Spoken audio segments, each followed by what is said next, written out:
من كام يوم كنت بقلب على فيديوهات الشورتس على اليوتيوب وفجأة لقيت الفيديو ده عبارة عن قصة انيميشن معمولة بالذكاء الاصطناعي، لكن اكتشفت بسرعة انه جايب اكتر من 10 مليون مشاهدة. فدخلت على القناة بتاعتهم ولقيتهم بادئين من كام شهر بس، ومع ذلك داخل على 140 الف مشترك ب 28 فيديو بس. وفي الحقيقة في قناة تانية بتعمل نفس النوعية دي من الفيديوهات، بدأوا برضو من كام شهر ووصلوا لاكتر من 450 الف مشترك ب 26 فيديو بس. والفيديوهات دي بقت بتمشي بشكل فيروسي جدا دلوقتي، وحرفيا عليها تفاعل كويس جدا. ولكن اكتر حاجه مجنونه في الموضوع ده ان الفيديوهات دي معموله بالكامل باستخدام الذكاء الاصطناعي، وسهله جدا انها تتعمل. في الفيديو ده هشرح لكم بالظبط ازاي تعملوا النوعيه دي من فيديوهات، واحسن منها كمان بطريقه مجانيه تماما، عشان تبداوا قناه يوتيوب من غير ما تظهروا فيها. بس قبل ما نبدا خلونا نبص الاول على الفيديو اللي انا عملته. كان سامر مثل قوس مشدود دائم القلق والسعي دون راحة. سأله والده يوما: لماذا لا تأخذ وقتا للراحة يا بني؟ أجاب سامر: القوس المشدود يصيب الهدف دائما، أليس كذلك؟ ضحك الأب وقال: لكن القوس إن بقي مشدودا طوال الوقت سيفقد مرونته وينكسر. فكر سامر بكلام والده، ثم قرر أن يأخذ يوما ليتأمل السماء ويلعب. لاحظ حينها أن عقله أصبح أكثر صفاء وعاد للهدف بقوة. العبرة مثل القوس، التوازن بين العمل والراحة هو ما يجعلنا نصيب أهدافنا دون أن ننكسر. السلام عليكم ورحمه الله وبركاته. انا سونيك، عاملين يا شباب؟ ان شاء الله تكونوا بخير. اهم حاجه ما تنساش انك تدعي لاخواتنا لانهم في اشد حاجه للدعوه، واسال الله ان ينصرهم. وما تنساش انك تعملي لايك على الفيديو وسبسكرايب على القناه طبعا لو تكرمت قبل ما نبدا عشان ما تنساش. وبس كده، يلا بينا نبدا الفيديو على طول. زي ما شفتوا الفيديوهات مكونه من كذا عنصر: قصه فيها مغزى او درس، تعليق صوتي بالذكاء الاصطناعي، فيديوهات معموله بالذكاء الاصطناعي، موسيقى في الخلفيه، وترجمه على الشاشه. خلونا نبدا باهم حاجه وهي القصه، لان القصه كويسه هي اللي بتحدد اذا كان الفيديو بتاعك هيبقى فيروسي ولا لا. ولحسن الحظ هوريكم دلوقتي طريقتين كويسين جدا علشان تعملوا القصص دي. الطريقه الاولى هي انك بكل بساطه تدخل على موقع اسمه بنترست وتبحث عن شورت ستوري ويز مورال، اللي هي بمعنى قصه قصيره تحتوي على عبره او مغزى اخلاقي، لان النوعيه دي من الفيديوهات دايما بتقدم قصه فيها مغزى في الاخر الفيديو. هنا هتلاقي انواع مختلفه من القصص اللي تقدر تستخدمها كمصدر الهام لفيديوهاتك. لو مثلا عجبتك قصه معينه، من هنا هتضغط على الصوره وتضغط بعدين هنا على الثلاث نقاط دول واختار داونلود ايمج، والصوره هتتحمل معاك. وعلشان نقدر نحول القصه الصغيره دي من اللغه الانجليزيه الى اللغه العربيه، هنفتح الشات جي بي تي وهنضغط تحت هنا على العلامه دي، وهنضغط بعدين على ابلود فروم كمبيوتر، وهنرفع الصوره اللي فيها القصه باللغه الانجليزيه، وهنكتب هنا ترجم هذه القصه الى اللغه العربيه. وفي اقل من ثانيه القصه هتكون معاك بالكامل باللغه العربيه، وتقدر تاخدها كوبي من هنا. واما الطريقه الثانيه هي باستخدام الشات جي بي تي. انا عملت تعليمات مفصله برومت، يعني بتطلع لك سكريبتات عاليه الجوده فيها قصه جميله وعبره او استنتاج في النهايه. ببساطه انسخ البرومت ده، وطبعا هتلاقيني سايبه لك تحت في وصف الفيديو عشان تاخده كوبي وتستخدمه. هتاخده وتحطه في الشات جي بي تي، وهتحصل على سكريبتات مثاليه للفيديو بتاعك. ولو مش عاجباك القصه تقدر بكل بساطه انك تضيف برومت ده تاني، وهيعمل لك قصه مختلفه عن القصه الاولى، وتقدر تكرر العمليه دي لحد ما يطلع لك القصه اللي انت عايزها والمناسبه ليك. وتقدر تاخد سكريبت كوبي من هنا. بعد ما نخلص كتابه القصه او السكريبت الاساسي بتاعنا، هنحتاج نحوله لمجموعه مشاهد مرتبه. المشاهد دي هي اللي هنستخدمها بعد كده في صناعه الفيديو. عشان ننجح في ده هنحتاج نعمل تعليمات مفصله برومتس تتطابق تماما مع السكريبت. لو انت مثلا اتفرجت على الفيديو ده هتلاقي ان في كل ثانيه من الفيديو بيكون فيه مشهد جديد، وده معناه اننا هنحتاج عدد كبير من التعليمات لتغطيه كل المشاهد دي. هنا بقى هتظهر اهميه البرومت ده اللي انا جهزته. البرومت ده بيقدر يولد جميع المشاهد بشكل تلقائي وفي ثواني، وهتلاقيني برضو سايبهولك تحت في وصف الفيديو. كل اللي عليك هو انك تاخده وتضيفه على الشات جي بي تي، وقبل ما تضغط على انتر كل اللي عليك تعمله هو انك تنسخ السكريبت بتاعك اللي جهزناه وتلزقه مكان النص ده اللي بيقول ادخل السكريبت الخاص بك. بمجرد ما تعمل ده الشات جي بي تي هيطلع لك تعليمات واضحه ومحدده لكل مشهد من مشاهد الفيديو. ولكن ساعات بيحصل مشكله بسيطه للشات جي بي تي، وهو انه بيتوقف عن تكمله بقيه المشاهد. علشان تقدر تحل المشكله دي تقدر بكل بساطه تكتب له تحت هنا كلمه اكمل، وهيكمل معاك بقيه المشاهد بشكل طبيعي جدا. عايزين بعدين نحول المشاهد دي اللي هي باللغه العربيه اللي احنا عملناها من شويه الى اللغه الانجليزيه، وده بسبب ان الموقع اللي احنا هنشتغل عليه كمان شويه اللي هو هيحول لنا المشاهد بتاعتنا دي الى فيديوهات مش بيدعم اللغه العربيه. وهنعمل كده اختصارا للوقت، وهنقدر نحولها بكل سهوله الى اللغه الانجليزيه عن طريق انك تكتب له هنا الجمله البسيطه دي: قم بترجمه جميع المشاهد هذه الى اللغه الانجليزيه. وفي خلال ثواني الترجمه هتكون جاهزه باللغه الانجليزيه. بعد ما احنا عملنا المشاهد بتاعتنا هنحتاج ان احنا نعمل برومبت لوصف كل شخصيه موجوده في القصه، والشيء ده مهم جدا عشان الموضوع ده هيساعدنا اننا نحافظ على شكل وثبات الشخصيه في القصه. بما ان القصه بتاعتي فيها شخصيتين اللي هم سامر وابوه، فهكتب للشات جي بي تي هنا قم بكتابه برومبت لوصف كل شخصيه سامر والاب بشكل مفصل، الملابس، الشعر، العمر، العين والخ. وهتلاقي برضه البرومبت ده موجود تحت في وصف الفيديو، وزي ما انت شايف عمل لي وصف كامل للشخصيتين بشكل مفصل. الخطوه اللي جايه هنحتاج ان نحول البرومبت ده بتاع الشخصيات الى صور بستايل ديزني وبيكسر اللي هو ستايل الكرتوني. وافضل طريقه عشان تعمل الصور للشخصيات دي هي باستخدام ليناردو اي اي، وده موقع بيكون بتوليد صور باستخدام الذكاء الاصطناعي بجوده عاليه. في الحقيقه الموقع ده عنده خطه مجانيه بتديك 150 نقطه مجانيه يوميا، وده اكتر من كافي لانشاء الصور. لكن اكتر حاجه مميزه فيه انه عنده موديل معمول خصيصا للنوعيه دي من الصور، واسم الموديل هو 3D انيميشن ستايل موديل. لو استخدمت الموديل ده هتحصل دايما على الصور المناسبه للفيديو بتاعك، والموديل ده مناسب جدا للفيديوهات الكرتونيه. انا حاطط ليكم رابط موقع ليناردو اي اي وكل الادوات التانية اللي استخدمناها في وصف الفيديو تحت.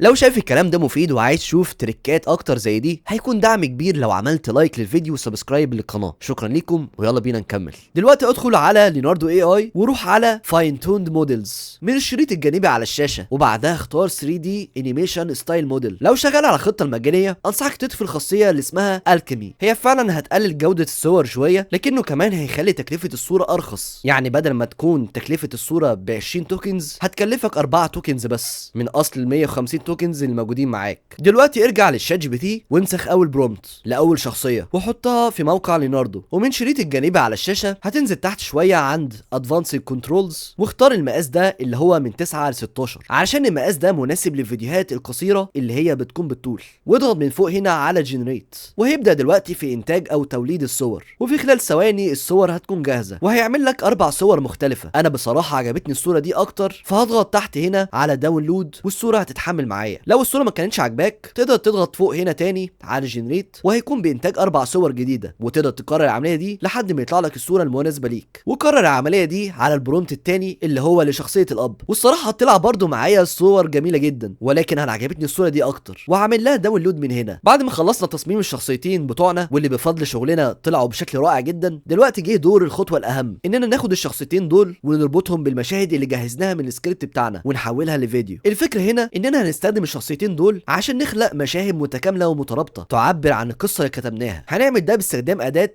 فيديو ستوديو. الاداه دي هتسمح لينا باضافه شخصيات للمشاهد اللي احنا عايزينها بشكل سلس، وده اللي هيحول القصه اللي كتبناها من مجرد نص الى فيديو حي واحترافي. وللعلم الاداه دي مش اول مره اتكلم عنها، انا لسه عامل عنها فيديو من قريب، وانصحك انك تبقى تتفرج على الفيديو ده، ولكن بعد ما تخلص الفيديو اللي انت بتتفرج عليه دلوقتي. هندخل على الموقع، واول حاجه لازم تبقى عارفها ان الموقع ده بيديك 80 كريدت شهريا بشكل مجاني بعد ما تسجل بحسابك عليه، والفيديو الواحد بيكلفك 4 كريدت، يعني تقدر تنتج 20 فيديو بال 80 كريدت اللي موجودين معاك. علشان نقدر نولد المشاهد بتاعتنا مع الحفاظ على شكل وثبات الشخصيات اللي احنا انشأناها، هنضغط هنا على ريفرنس تو فيديو، ومن هنا هترفع اول صوره بالمنظر ده، وبعدين هتروح على الشات جي بي تي وهتاخد اول مشهد كوبي وترجع بيه على الموقع هنا، وهتعمل بيست او لصق هنا للمشهد الاول، وهتنزل تحت هنا عند السيتنجز او الاعدادات، ومن مقاس الصوره هنا هتختار من 9 ل 16 عشان احنا عايزين الفيديو بتاعنا يكون بالطول عشان اقدر اعرضه على اليوتيوب شورتس. وهنضغط هنا على جنريت، وفي خلال ثواني الفيديو هيكون جاهز وهتقدر تجربه من هنا. لو انت لاحظت هتلاقي ان الشخصيه اللي انا رفعت صورتها هتلاقيها انها هي نفس الشخصيه اللي طالعه في الفيديو بدون التغيير في شكلها، وده من اكتر حاجات اللي بتميز الموقع ده، والفيديو الصراحه اكتر من رائع. لكن لو انت لاحظت لو انا كبرت حجم الفيديو شويه هتلاقي ان جوده الفيديو مش افضل حاجه وضعيفه، والموقع عامل لك حل للمشكله دي. لو انت ضغطت هنا على كلمه اب سكيل اللي هي موجوده تحت الفيديو، الموقع هيقول لك انا هاخد منك 4 كريدت مقابل ان انا احسن لك جوده الفيديو. هتضغط هنا على كونفيرم، وفي خلال 30 ثانيه او اقل كمان الفيديو بعد تحسين الجوده هيكون جاهز، وهتلاقي فعلا ان في فرق ما بين الفيديو الاول والتاني. لو عجبك الفيديو اضغط هنا على داونلود والفيديو يتحمل معاك. طب يفرض لو في مشهد المفروض فيه شخصيتين يظهروا مع بعض في مشهد واحد،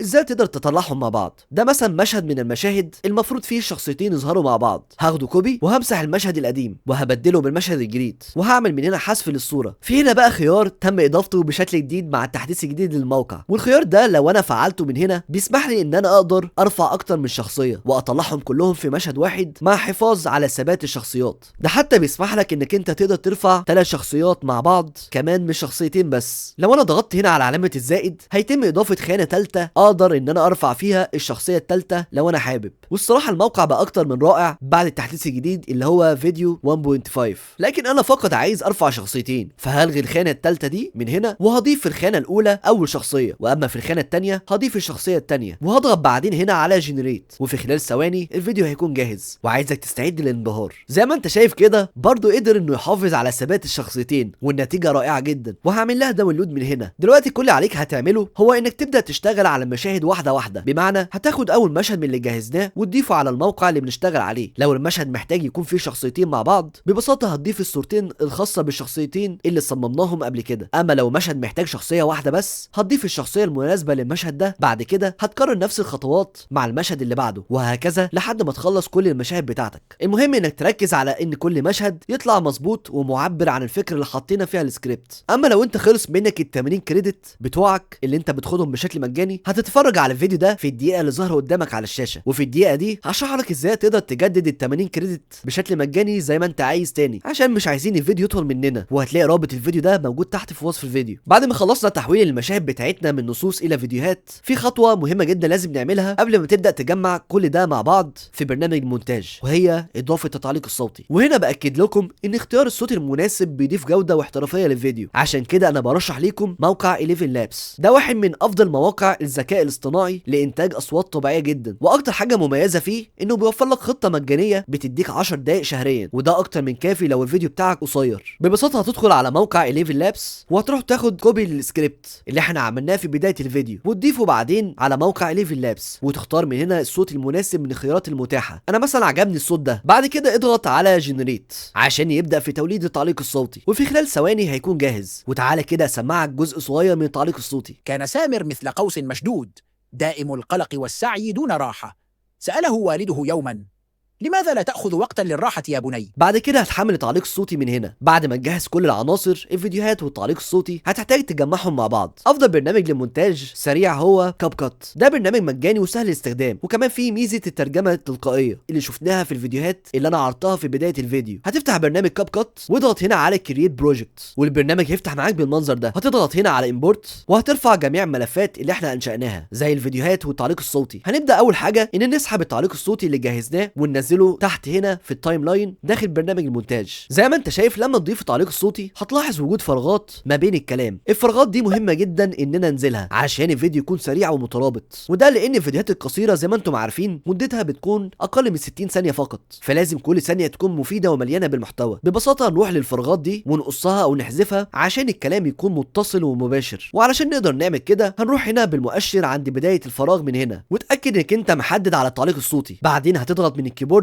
على كنترول بي وهيقص الجزئيه دي بالمنظر ده، وهروح بعدين بالماوس عند الطرف المنطقه اللي انا قصيتها وهسحب الطرف ده في اتجاه اليمين بالمنظر ده لحد ما اتاكد ان انا شلت كل المنطقه اللي فيها فراغ بالشكل اللي انت شايفه ده. بعدين اربط الجزئيه دي بالجزئيه دي عن طريق انك تسحبها بالماوس بالشكل ده، وهكرر نفس العمليه دي مع بقيه المناطق اللي فيها فراغات. وزي ما انت شايف ما بقاش دلوقتي عندي اي منطقه فيها فراغ. والهدف هنا اننا نخلي الفيديو يكون ممتع للمشاهد من اول ثانيه لاخر ثانيه بدون اي لحظات ممله. بعدين ابدا باضافه الفيديوهات اللي انت عملتها باستخدام موقع فيديو ستوديو عن طريق انك تسحب الفيديو وتحطه في المنطقه المناسبه ليه بالشكل ده، واضغط هنا على ريشيو واختار مقاس ده اللي هو من 9 ل 16، واظبط توقيت كل فيديو مع النص اللي بيتقال في التعليق الصوتي. بعدها اتاكد ان كل حاجه متزامنه ومتطابقه مع السكريبت. بعد كده اضف الانتقالات البسيطه ما بين الفيديوهات باستخدام ميزه ترانزيشن. اضغط فوق هنا على ترانزيشن ودور على ترانزيشن اسمه بول ان واسحبه وضعه ما بين كل مشهدين بالمنظر ده، وده هيضيف انسيابيه على الفيديو ويخليه اكثر احترافيه. دلوقتي هنحتاج نضيف ترجمه الكابشنز للفيديو بتاعنا. هنضغط فوق هنا على كابشنز ومن هنا هنختار اللغه. بما ان انا عامل الفيديو بتاعي بالعربي فهختار اللغه العربيه، وبعدين اضغط هنا على جنريت وفي اقل من دقيقه الترجمه هتكون جاهزه. تقدر من هنا انك تكبر حجم الخط اللي موجود على الشاشه، وتقدر من هنا تختار الخط والتصميم المناسب يعبر عن شكل الفيديو. وهتلاقي هنا في بعض الاعدادات تقدر تستخدمها لتعديل الخط بشكل اكبر. وبعد ما تخلص كل حاجه احفظ الفيديو بتاعك من فوق هنا من خلال الضغط على اكسبورت، واعمل نفس الاعدادات اللي انا عاملها دي واضغط على اكسبورت تاني عشان تحفظ الفيديو عندك. ودي النتيجه اللي طلعت معايا. كان سامر مثل قوس مشدود، دائم القلق والسعي دون راحة. سأله والده يوما: لماذا لا تأخذ وقتا للراحة يا بني؟ أجاب سامر: القوس المشدود يصيب الهدف دائما، أليس كذلك؟ ضحك الأب وقال: لكن القوس إن بقي مشدودا طوال الوقت سيفقد مرونته وينكسر. فكر سامر بكلام والده،